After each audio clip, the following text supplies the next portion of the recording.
داومی 4 ساعت صبح سنه 9 دکبر سال 2022 به نقطه آسیب شناسی شهر خوجند علاقه 8 نفر مراجعت کردند که قسم از آنها از حساب لغزیدن به یخ و برفی که امروز بارید مراجعت کردند. بیشتری آنها دست و پایشان شکسته است.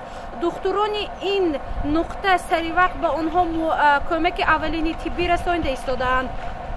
دوام 8 روزی ماه دکبر به نقطه آسیب شناسی شهر خوجند 299 نفر ساکنان ولایت ساق مراجعت کردند. از این رقم 88 نفر آسیب شکستن دست و یا پای برداشتند. بیشتری شکستن دست و پای از حساب بارشات برف و یخبندی در راهها به میان آمده است. این آمار رسمی بوده. دکتران آسیب شناس آن را تصدیق می نمایند. نظر به از پیشتر مراجعت ها عصبی اون که من برف می‌بارد اما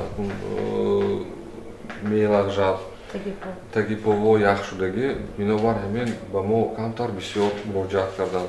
مثلا اگر پیش از برف در دوام یک شبانه روز 28 30 35 تک بیماران مراجعت کرده باشند، اکنون من در خاطر و در نظر دارم که همه خیلی نمودی آسیب حاضر باشد 15-20 نفر شهروندان زیادتر شدند.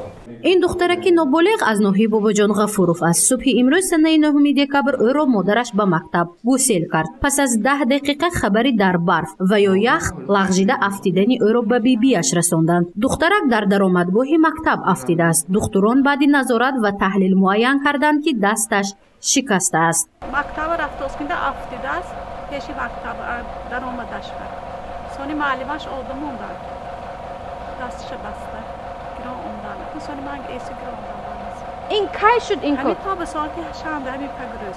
امروز چند میسله؟ نه میسله همین روز ساعتی شنبه شد. رهبر خلا برابر گچبندی شدن دستی نبیرش از ساکنان دعوت به عمل می‌آورد که هنگام گشت و گذار احتیاطکار باشند، زیرا بنابر بارشات برف هرچند طبیعتش زیبا است برداشتن آسیب جدی وجود دارد. در همین حال دکتران آسیب شناس میگویند که در فصل سرما مخصوصا هنگام یخبندی و برفباری دست انسان نباید در کیسه باشد، زیرا دست هنگام لغزیدن و یا افتیدن موازنه جسم انسان را اداره میکند.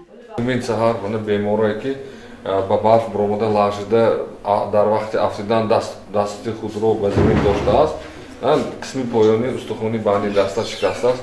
ما خواهیم من اینجا یاری اولی طبی رسانیده من دستی که شکسته بیجا شده بود